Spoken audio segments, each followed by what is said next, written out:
안녕하세요. 잡시광입니다. 미국의 경제 전문지 CEO 월드 매거진이 세계은행 자료를 바탕으로 2024년 중국에 가장 많은 빚을 진 국가 순위를 발표했습니다. 상위 20개 국가 대부분은 아프리카와 아시아의 빈곤 국가들이 차지했습니다. 이 중 세계적으로 가장 큰 우려를 사고 있는 라오스는 105억 달러, 하나로 약 14조 원이라는 GDP만큼의 채무를 지고 있는데 그중 절반이 중국에 진 빚이라고 밝혀져 충격을 주었습니다. 라오스는 2015년부터 중국의 1대1로 사업에 적극적으로 참여해왔습니다. 주요 프로젝트로는 메콩강 유역의 수력발전 사업과 중국 국경까지 연결하는 고속도로 사업 등입니다. 특히 2021년 12월 개통된 중국, 라오스 간 414km의 고속철도는 라오스의 중요한 물류망을 구축한 프로젝트로 기록되고 있습니다. 이에 더해 지난 태국 방콕까지 철도가 개통되면서 중국, 라오스, 태국, 말레이시아가 철도로 연결됐습니다. 내륙 국가인 라오스로서는 중국과 말레이시아 해안까지 연결되는 물류망이 확보되는 사업이었습니다. 하지만 제조 기반 시설이 거의 없는 라오스가 중국으로 수출할 수 있는 것은 일부 농산물과 천연자원에 불과합니다. 반대로 각종 중국산 저렴한 공산품과 농산물이 라오스를 장악하면서 중국으로의 경제적 종속이 심해지고 있습니다. 전문가들은 이를 두고 중국의 부채함 정외교라고 말합니다. 중국이 저개발 국가에 자금을 제공하며 인프라 사업을 제한해 공동개발에 나서는데 대체로 수익이 나지 않아 해당 국가들의 채무는 천문학적으로 늘어납니다. 빚 갚을 길이 없는 해당 국가들은 결국 인프라 사업 소유권을 중국에 넘기게 된다는 것입니다. 그런데 중국은 다른 나라들만 빚더미에 앉게 하는 게 아니고 본인들도 심각한 경제 상황에 놓여 있는데요. 최근 중국이 침체된 경기를 살리기 위해 긴급부양책을 꺼내들었습니다. 지급준 비율과 정책 금리를 내려 시중에 1조 위안, 하나로 약 190조 원 규모의 돈을 풀고 부동산 투자 완화, 증시 안정책 등 광범위한 패키지 부양책을 내놓으며 경기 부양에 총력전을 펼치겠다는 의지를 보였습니다. 미 연준의 빚컷에 이어 중국도 금융 완화 열차에 뛰어들면서 글로벌 경제의 변곡점이 될지 주목되고 있습니다. 한궁성 중국인민은행장은 조만간 지준율을 0.5%포인트 낮춰 금융시장에 장기 유동성 1조 위안을 제공할 것이라고 밝혔습니다. 중국의 세계 금융수장이 한자리에 총출동해 부양 정책을 발표한 것은 매우 이례적입니다. 인민은행은 디플레이션 우려 속에 지난 2년간 지준율을 낮춰왔습니다. 지준율은 은행이 예치하고 있는 예금 중 중앙은행에 적립해야 하는 현금 비중입니다. 지준율이 내려가면 은행이 시중에 공급할 수 있는 자금이 늘어납니다. 중국 경기 침체 원인으로 꼽히는 부동산 활성화 대책도 내놨습니다. 기존 주담대금리를 신규 대출 수준으로 낮추도록 유도하기로 했습니다. 중국이 올해 경제 성장률 목표로 제시한 5% 안팎의 성장률을 달성하기가 어려울 것이라는 우려가 커지면서 과감한 경기 부양책을 꺼내들었다는 분석이 나옵니다. 경기 침체를 뜻하는 각종 지표가 이어지면서 UBS, 뱅크 오브 아메리카 등 글로벌 투자은행들은 중국이 올해 5% 성장률 목표 달성에 실패할 것이라는 전망을 내놨기 때문입니다. 하지만 이렇게 중국이 돈을 풀며 유동성 완화 정책을 꺼내들었지만 부정적인 반응들이 더 많이 나오고 있습니다. 일단 중국 국민들부터 중국 정부를 신뢰하지 못하며 미래에 대한 불안감이 더욱 고조되고 있는 상황입니다. 하버드대와 스탠퍼드대 연구진이 실시한 최근 조사에 따르면 중국 국민들의 경제에 대한 인식이 급격히 악화된 것으로 나타났습니다. 최근 조사에 따르면 응답자의 38.8%만이 가족의 경제 상황이 개선된 것 같다고 답했습니다. 이는 2014년 조사 결과와 비교해 크게 하락한 수치입니다. 특히 주목할 만한 점은 중국인들의 노동관에 대한 변화입니다. 28.3%만이 노력은 항상 보상받는다고 믿었으며 3분의 1은 이에 동의하지 않았습니다. 이는 과거 조사 결과와 극명한 대조를 이룹니다. 싱가포르 공공정책대학원의 알프레드 우브 교수는 국가가 얼마나 권위주의적인지를 모두에게 상기시켰고 사람들은 이전에 없었던 감시를 느꼈다고 말했습니다. 그는 또한 많은 사람들이 우울해졌고 이어진 임금 삭감이 신뢰위기를 강화했다고 덧붙였습니다. 경제적 불만으로 인한 시위도 증가하고 있습니다. 중국 반체제 모니터에 따르면 2024년 2분기 시위 건수가 전년 동기 대비 18% 증가했으며 이 중 75% 이상이 경제적 불만에서 비롯된 것으로 나타났습니다. 이것이 곧바로 중국 경제가 붕괴되고 있다는 의미는 아니지만 경제가 계속 악화된다면 이러한 불만이 어떻게 가속화될지 예측하기 어려운 상황입니다. 게다가 중국인 미래인 청년들의 심각한 취업난도 가속화되고 있습니다. 총 1180만 명에 달하는 2024년 대학 졸업생들이 역대 최악의 고용시장에 내몰리면서 이는 단순한 청년 실업 문제를 넘어 중국의 경제구조와 사회 안정성에 큰 도전이 되고 있습니다. 베이징 대학 장단단 교수 연구에 따르면 실제 청년 실업률은 46.5%에 달할 수 있다는 충격적인 분석도 있습니다. 이는 거의 절반가량인데 1년에 500만 명씩 실업자가 생긴다는 말인데요. 중국 정부의 고용통계 조작 의혹도 제기되고 있습니다. 지난해 21.3%로 사상 최고치를 기록했던 청년 실업률이 갑자기 발표되지 않다가 계산의 방식을 변경해 14.9%로 하향 조정된 것 때문입니다. 이는 중국 정부가 실업 문제 심각성을 은폐하려는 시도로 해석될 수 있습니다. 또 재정적 불만의 원인이 되는 온라인 게시물을 검열하는 등의 조치도 취하고 있습니다. 이렇듯 청년 실업 문제의 장기화는 시진핑의 리더십에도 크게 타격이 될 전망입니다. 전문가들은 이러한 경제 침체가 중국 공산당의 정당성을 약화시킬 수 있다고 지적합니다. 수십 년간 지속된 경제 성장과 생활 수준 향상으로 쌓아온 신뢰가 흔들리고 있는 것입니다. 이렇게 중국인들의 불만은 계속해서 표출되고 있습니다. 사실 이렇게 된 이유는 중국이 추구하는 정책 자체가 공동부유를 1순위로 하고 있기 때문인데요. 지난 몇 년 동안 시진핑은 공동부유를 외치며 중국 최대 기업이었던 알리바바, 텐센트 등 빅테크 기업들을 때렸습니다.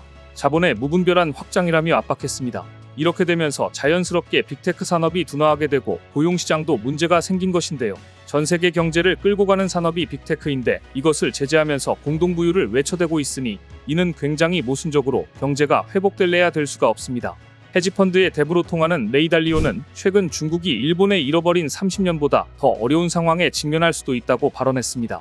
레이 달리오는 4년 전까지만 해도 미국 월가에서 대표적인 중국 투자 옹호파로 통했었는데요. 하지만 최근 그는 중국 부동산 등 자산 가격 하락, 고용, 임금 감소 등을 언급하며 중국 투자를 절대 하면 안 된다고 경고를 거듭 날리고 있습니다. 글로벌 투자은행들은 중국 경제의 디플레이션 압력이 10년째 진행되고 있으며 강해지고 있다고 우려합니다. 이 때문에 신흥국 투자 전략에서 중국을 배제하는 전략으로 갈아타고 있습니다. 글로벌 투자은행들은 이번에 중국 정부가 투입하기로 한 1조 위안은 크게 의미가 없다고 말합니다. 중국 정부가 2008년 글로벌 금융위기 때 동원한 4조 위안 부양책보다도 훨씬 큰 10조 위안 정도가 투입되어야 극복할 가능성이 있다고 평합니다. 글로벌 경제학자들이 비판하듯 중국 내에서도 이런 비판 여론이 있었는데요. 최근 중국의 저명한 경제학자가 개인적인 공간에서 시진핑 국가주석의 경제정책에 대해 비판한 혐의로 조사받고 구금된 후 직위에서 해임된 사건이 논란이 되고 있습니다. 최근 월스트리트 저널에 따르면 저우헝펑 중국사회경제학연구소 부소장은 올해 초 위챗의 비공개 채팅에서 공산당의 경제관리 능력에 대해 비판하는 발언을 했다가 조사를 받고 구금됐습니다. 매체는 공산당이 중국 정책에 대한 부정적인 논평을 억압하려는 노력을 강화하고 있는 시점에서 일어난 사건이라고 전했습니다. 베이징 당국은 부동산 침체, 소비자 및 기업의 부진한 심리로 인해 둔화된 경제를 되살리기 위해 각종 정책들을 쏟아내고 있습니다. 그러나 일부 경제학자들은 경제 문제는 시주석의 국유부문 강화, 자본주의 과잉 억제, 보호주의 경제정책 등으로 인해 악화됐다고 비판해왔습니다. 이에 당내외의 시주석 비판자들에 대한 탄압 조치뿐만 아니라 영향력 있는 기업인과 학자들이 구금 혹은 망명을 강요당하는 사례가 잇따르고 있는 것입니다. 이렇듯 중국은 전문가들을 비롯해 언론을 조작하려는 모습을 보이고 있습니다. 한편 최근 필리핀에서 발생한 중국 스파이 사건도 크게 논란이 되고 있는데요. 필리핀에서 불법 입국알선, 보이스피싱, 자금 세탁 등 각종 범죄 행위에 연루된 전직 지자체장을 둘러싼 파문이 커지고 있습니다. 앨리스 고라는 도용 명의로 지난 2022년 반방시장에 당선돼 활동하던 이 중국인 여성은 체포망이 조여오자 해외로 도주했다가 체포됐습니다. 중국 스파이 혐의를 받는 그녀를 중심으로 의혹은 양파 껍질처럼 까도 쏟아져 나오고 있습니다. 필리핀 현지 매체들에 따르면 그녀는 도피 과정에서 중국인들의 도움을 받았다고 진술했습니다. 이번 조사 과정에서 드러나는 정황들로 중국의 공작 활동이 필리핀 국가안보의 핵심지대까지 상상 이상으로 침투해 있는 게 아니냐는 우려가 제기되고 있는 겁니다. 특히 최근 중국의 공세는 정권이 바뀐 뒤 친미로 돌아선 필리핀 정부가 남중국해 영유권과 관련해 중국의 어느 때보다 강경하게 나서고 있는 현 상황과 관련이 있다는 분석도 나옵니다. 근래 남중국해에서 중국과 필리핀의 충돌은 매우 빈번하게 발생하고 있는데요. 때문에 중국이 남중국해에서 필리핀의 배타적 경제 수역에 대한 첩보 활동을 하기 위해 필리핀 군인 또는 군 관계자를 모집하고 있다는 겁니다. 물론 역사와 정치적인 이유로 대만은 중국의 첩보 활동 대상 1순위입니다. 한국과 북한의 관계가 그렇듯이 대만도 중국의 공격을 항상 경계하고 있습니다. 특히 그동안 대만 군부 내의 중국 스파이들은 수시로 발견되며 계속 논란을 일으켰는데요. 뿐만 아니라 미국, 일본 등 다른 서방권에도 중국 스파이들이 여럿 발견되고 있는 심각한 상황입니다. 심지어 한국에도 많이 퍼져 있는 상황입니다. 최근 언론사를 위장해 친중 가짜뉴스를 뿌린 것도 밝혀지며 논란이 일파만파 커지고 있습니다. 최근 일본 아사히 신문은 일본 내에서 확산한 친중 성향의 뉴스의 진원지를 파악한 결과 중국에서 운영하는 불법 웹사이트였다고 보도했습니다. 캐나다 토론토대 디지털 보안 연구센터 시티즈랩이 조사한 결과 기사가 올라온 웹사이트는 일본 현지 매체를 가장한 중국 내 웹사이트였습니다. 시티즈랩은 웹사이트에 게재된 광고 배너를 추적해 중국 창저우시에 있는 회사임을 확인했습니다. 시티즈랩은 앞서 2월 페이퍼월이라 불리는 현지 뉴스 매체를 가장한 네트워크가 전 세계 30개국에 퍼져 있다고 보고한 바 있습니다. 지난해 12월 기준 확인된 웹사이트는 최소 123개로 실제 언론사 웹사이트와 유사한 형태였습니다. 보도자료 형식의 기사는 중국 관영 매체를 인용하거나 친중국성 정보가 포함된 기사였습니다. 이 중 한국에서 활성화된 웹사이트는 17개로 가장 많다고 알려지며 충격을 주었습니다. 조사를 진행한 알베르토 피타렐리 시티즐랩 연구원은 중국 정부의 견해에 맞춘 정치적 콘텐츠를 밀어붙이는 대규모 유통망이 만들어지고 있다며 현지 매체를 가장한 탓에 해당 국가에서 활동하는 누리꾼이 의도치 않게 허위 정보를 확산시킬 위험도 높아진 것이라고 했습니다. 이렇듯 중국은 본인들의 심각한 경제 상황과 정치 상황을 숨기기 위해 중국인들의 목소리까지 은폐시키고 중국 언론을 비롯해 해외 각국의 언론들을 조작하기 위해 손을 쓰고 있습니다. 이는 단순한 문제가 아니며 사회적, 정치적 영향으로 확대되고 있습니다. 중국이 이렇게 진실을 가리고 계속 은폐하더라도 결국엔 들통날 수밖에 없는 상황에 이르고 있습니다. 중국의 경기 침체가 길어지며 우려가 이어지는 가운데 최근 디플레이션이 악순환에 빠지고 있다는 지적이 나왔습니다.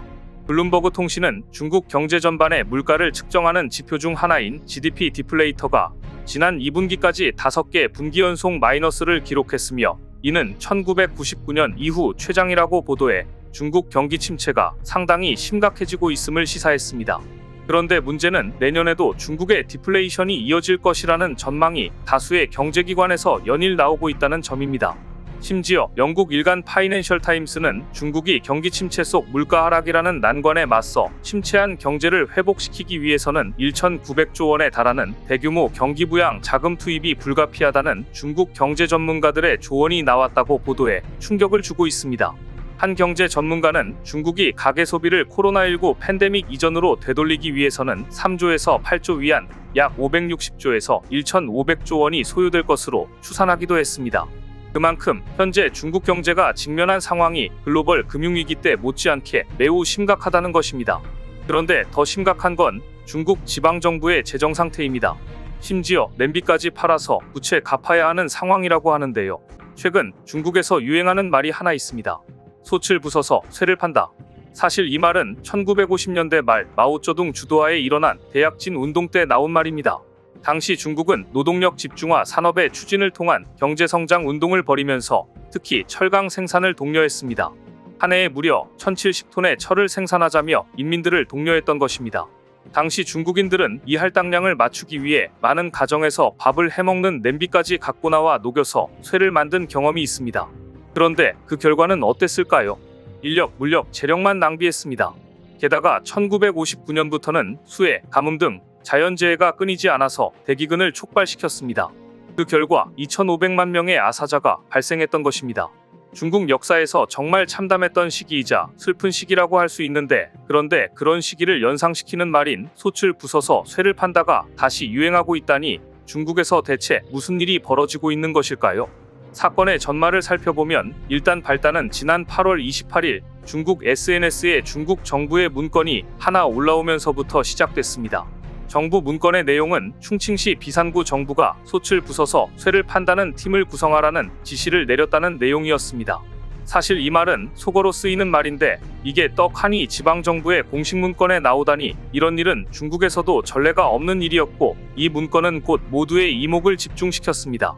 사실 이것은 얼마 전 중국 중앙정부가 지방정부에게 쓴 말로 막대한 부채로 괴로워하고 있는 지방정부에게 앞으로 중앙에 의존할 생각을 하지 말고 솥을 부숴서 쇠를 판다는 각오로 알아서 해결하라고 했던 데서 유래했습니다. 그때 중앙정부가 꼭 집어서 지방부채를 너희가 알아서 해결하라고 한 지역이 12개가 있었는데 동북 사성은 워낙 어려우니까 들어갔으려니 했지만 놀랍게도 충칭지칼시와 텐진지칼시 같은 대도시까지 들어있어서 지방정부의 재정 악화가 얼마나 만연해 있는가를 보여주었습니다. 현재 중국 지방정부의 부채는 약 8,000조가 넘는다고 알려져 있습니다. 알려진 것만 이렇지 더 있을 거라는 게 일반적인 생각입니다. 그런데 솥을 부숴서 쇠를 팔려고 해도 지금 중국 지방정부들은 솥 자체를 구할 수가 없습니다. 중국의 부동산 경기가 침체되어 있고 제로 코로나 정책으로 인해 그 많은 코로나 검사 비용을 지방정부가 대느라 안 그래도 어려운 재정은 파탄나고 더욱더 허리가 더 휘었던 것입니다. 그런데도 솥을 부숴서라도 지방재정을 마련하라니 어쩔 수 없이 지방정부들이 동원한 방법은 마른 수건에서 물을 짜내는 것이었습니다. 즉 벌금을 때린다든지 과징금을 챙기고 몰수금을 추징해 세수를 마련하고 있는 것인데요. 얼마 전 중국 시장의 한 상인은 21위안 정도의 이익을 취하려다가 지방정부로서부터 무려 11만 위안이라는 엄청난 벌금을 두드려 맞아 논란이 되기도 했습니다. 한 지방정부는 과징금, 몰수금 등 추징금으로 벌어들인 세수가 최근 7배가 늘었다고 합니다. 하지만 이렇게 세외 수입을 챙기다 보면 기업과 국민들에게 고통을 주고 결국 민심과 여론을 더 안 좋게 만들게 됩니다. 그래서 현재 중국에서는 갈증을 해소하려고 독이 든 술을 마시고 있는 게 아닌가라는 비판이 쇄도하고 있습니다. 최근 미국의 한 언론은 중국이 개혁 개방 이후 최대의 위기에 직면했다고 보도했는데요. 이는 통계에서도 나타납니다. 중국의 지난 8월 청년 실업률은 또 최고치를 기록했습니다. 유리하게 통계 방식을 바꿨지만 청년 실업률은 내려갈 줄 모르고 있습니다. 중국의 8월 청년 실업률은 18.8%였습니다. 또한 중국 국가통계국이 발표한 대학생을 제외한 25에서 29세의 실업률은 한 달 전인 6.5%에서 6.9%로 상승했습니다. 30에서 59세 실업률은 3.9%로 전월과 차이가 없었습니다. 로이터 통신은 이러한 수치는 중국 당국이 새로운 통계 방식을 도입한 지난해 12월 이후 가장 높은 수치라고 꼬집었습니다. 청년 실업률이 이렇게 높은데 중국 당국은 최근 정년 연장 카드를 빼들었습니다. 젊은 사람들의 일자리를 창출해야 하는데 급격한 고령화로 연금 기금이 빠르게 고갈되자 진퇴양난에 빠진 중국 정부가 결국 정년 연장 카드를 빼든 것입니다.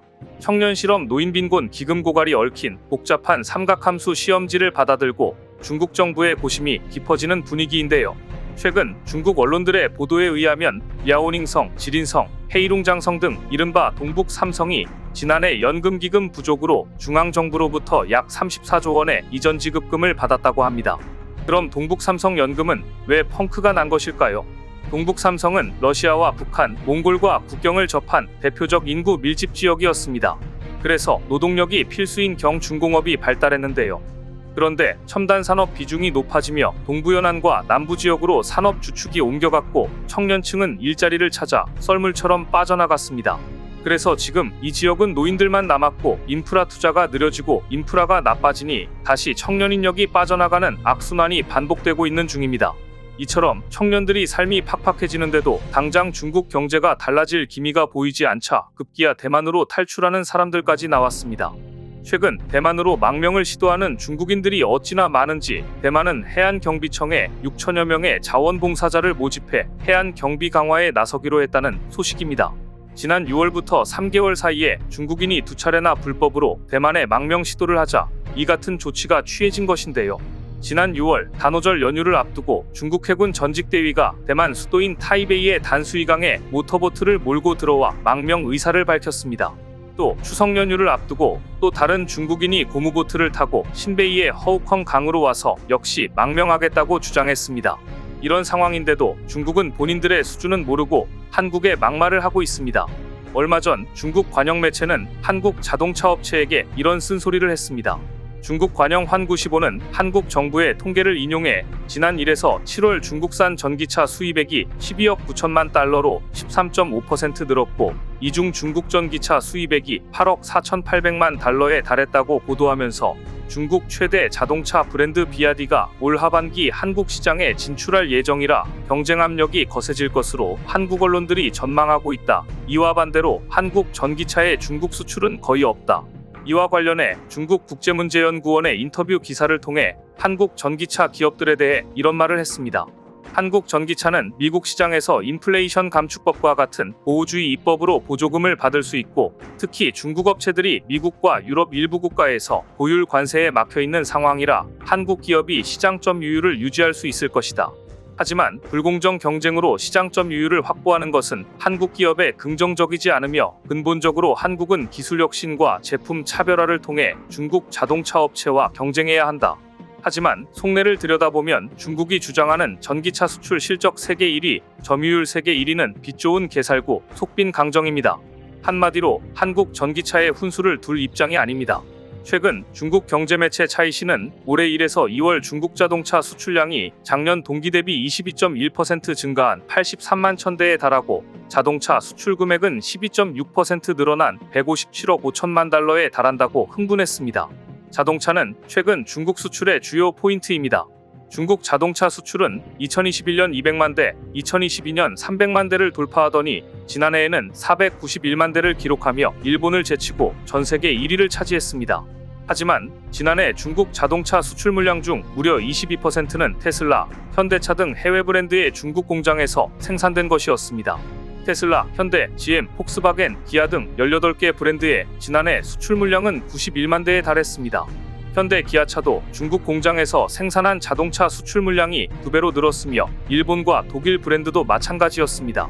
그럼 왜 이렇게 해외 자동차 회사들이 중국에 공장을 만들고 중국에서 수출을 하느냐? 인건비가 비싼 유럽이나 한국에서 생산하는 것보다 중국에서 자동차를 제조 생산하면 원가가 낮아져 수출에 상당히 유리해지기 때문입니다. 더구나 중국이 훈수를 두려했던 한국은 이제 글로벌 자동차 시장에서 빅3를 굳혀가고 있습니다. 현대자동차그룹은 2년 연속 글로벌 완성차 3위에 올랐습니다. 현대차그룹은 지난해 전 세계에서 730만 4천 대를 팔아 도요타그룹, 폭스바겐그룹에 이어 글로벌 판매량 3위를 차지했고 지난 2022년 처음으로 빅3가 된 이후 2년 연속 같은 순위를 지키며 빅3를 굳혀가고 있습니다. 더구나 현대차는 내년 말이면 세계 3대 자동차 시장인 유럽에서 자동차 생산 500만 대를 돌파할 것으로 전망됩니다. 이는 2008년 체코 공장이 가동을 시작한 뒤 17년 만의 기록입니다. 현대차 체코 공장은 글로벌 금융위기에도 가동률을 올려왔으며 유럽과 중남미 지역으로 수출을 통해 지속적으로 성장했습니다. 현대차 체코 공장은 현대차의 유럽 시장 공략 핵심 거점이자 해외 최대의 친환경차 생산기지 역할을 수행하고 있는데요. 현대차는 세계 3위 자리를 사수하기 위해 투싼 하이브리드를 필두로 2세대 일렉트릭과 현대차 아이오닉5에 이어 하반기 소형 SUV 캐스퍼 일렉트릭 등 신차를 지속적으로 투입해 글로벌 톱3 자동차 회사로서의 입지를 굳건히 할 계획입니다. 최근 화웨이가 삼성전자를 뛰어넘었다고 주장한 3단 폴더블 폰이 공개됐습니다. 화웨이는 지난주 트리폴드 폰을 세계 최초로 공개했는데 중국에서는 공식 판매를 시작하기도 전에 가격이 3배나 급등하는 등 뜨거운 관심을 받았습니다. 홍콩 사우스차이나 모닝포스트에 따르면 중국 최대 전자상가인 광둥성 선전 화창베이의 가전업체들은 화웨이의 트리폴드 폰 메이트 XT의 판매 가격을 3배가량 올렸습니다. 지난 20일 공식 판매를 시작하는 메이트 XT는 화웨이가 세계 최초로 선보이는 화면을 2번 접을 수 있는 3단 폴더블 폰인데요. 화웨이는 메이트 XT 256GB 모델의 공식 가격을 19,999위안, 하나 약 377만원으로 측정했습니다. 심지어 1TB 모델은 23,999위안, 약 452만원에 달했습니다. 그런데 화창베이의 가전업체들은 해당 제품에 대한 문의가 폭증하자 가격을 약 1,131만에서 1,320만원으로 올렸습니다. 말도 안 되는 가격을 부른 건데요. 중국 중고 스마트폰 거래업자들은 이런 현상에 대해 화창베이에서 해당 제품의 가격은 여전히 매우 불안정하다, 대부분이 이를 되팔아 가격차로 이익을 얻으려는 투기적 암거래상들이 관심을 보이고 있다고 지적했습니다. 사실 저런 말도 안 되는 높은 가격으로 살 만큼의 휴대폰은 아니라는 걸 누구나 알고 있습니다. 그런데 결국 문제가 터지고 말았습니다. 화웨이가 출시한 폰이 출시하자마자 연이어 파손되는 대굴욕을 당한 겁니다. 400만원이 넘는 화웨이 3단 폴더블 폰은 보시는 것처럼 벌써부터 중간 부분에 화면이 갈라지는 등 내구성이 기대치를 밑도는 모습이 여기저기서 발생하고 있습니다. 가격은 비싼 프리미엄급인데 내구성은 이렇게 싸구려 폰보다 못하다니 3단 폴더블 폰은 상용화할 만큼의 내구성을 갖추지 못하고 서둘러 출시한 게 아니냐는 지적이 잇따르고 있습니다.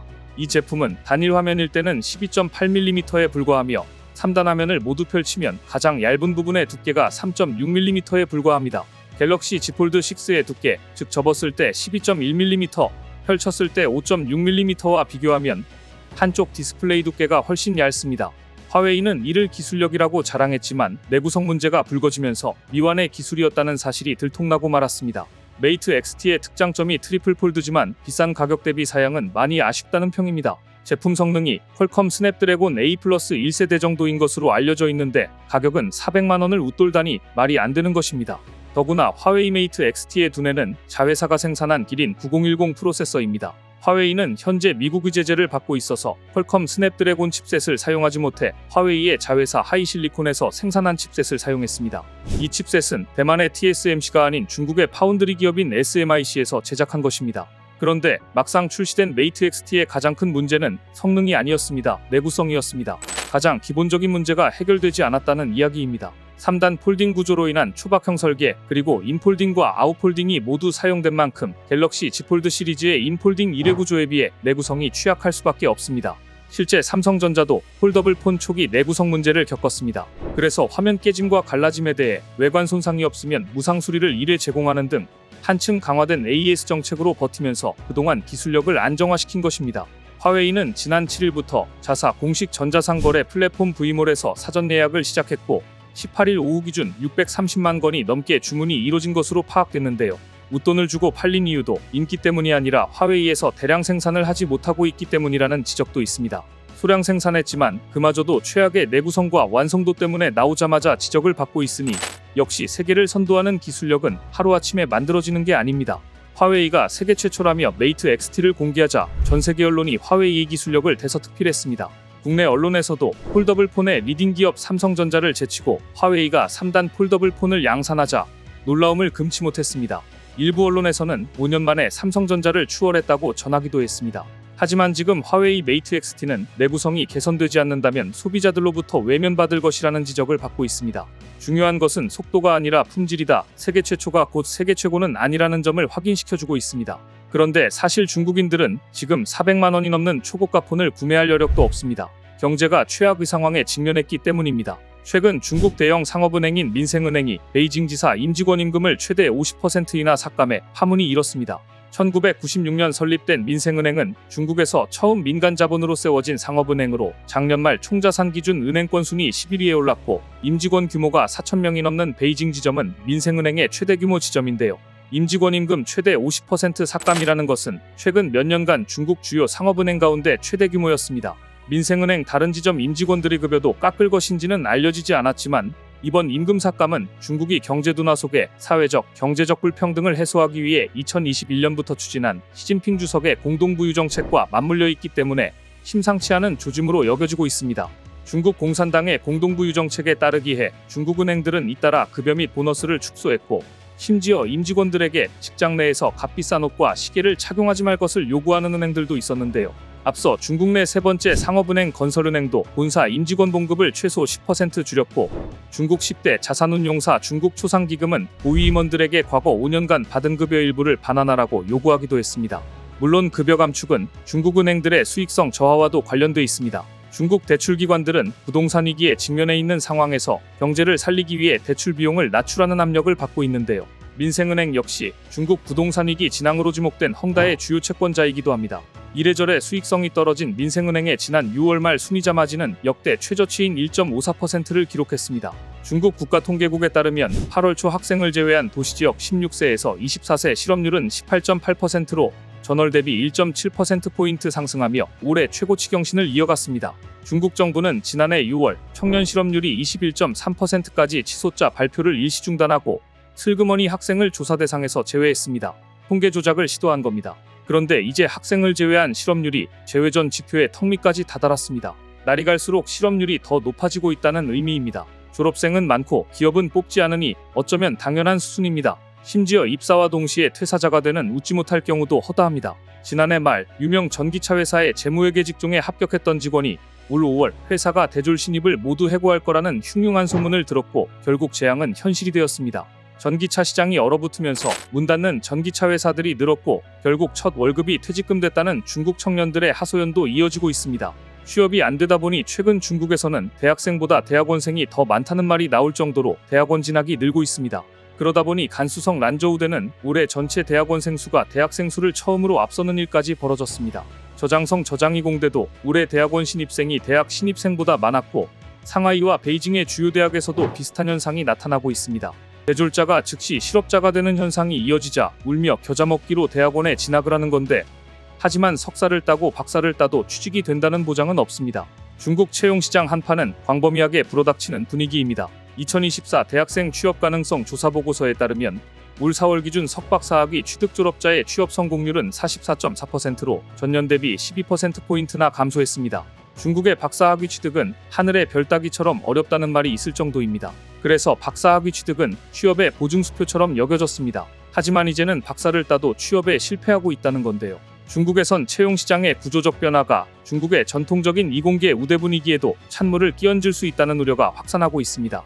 중국의 전통적 일자리 창출 업종이던 인터넷, 교육, 부동산 등 구3이 지고 에너지, 신에너지차, 반도체 등 신삼이 뜨는 가운데 구3은 회복이 되지 않고 있고 신삼은 고용 대체 효과가 기대에 미치지 못하고 있는데요. 신삼이 이전 같으면 이공계 인재들을 대거 흡수해줬을 거라는 점에서 중국 사회의 아쉬움은 더 큽니다. 중국에선 매년 500만 명 이상의 과학, 기술, 공학, 수학 전공자가 배출됩니다. 전체 졸업자의 절반에 육박합니다. 하지만 이공계 인재들을 대대적으로 흡수하며 지난 2021년 역대 최대 채용을 만들어냈던 바이두와 알리바바, 텐센트 등 IT 기업들은 최근 2년간 대폭 감원을 하고 있고 이것도 채용 시장을 얼어붙게 만드는 주요 요인이었습니다. 예전 같으면 이공계 인재들이 미국이나 유럽으로 갔겠지만 가뜩이나 미국과의 관계 단절로 서방 선진국 일자리로 향할 수 없는 중국 이공계 인재들의 갈 곳은 점점 더 줄어들고 불만은 쌓여가고 있습니다. 사회주의 국가 중국의 안정 유지를 위해 일자리가 최우선 덕목임을 감안하면 지금 중국 공산당은 실업률이라는 폭탄에 불이 붙은 셈입니다. 오늘 준비한 소식은 여기까지입니다. 댓글을 통한 여러분들의 많은 의견 기다리겠습니다. 시청해주셔서 감사합니다.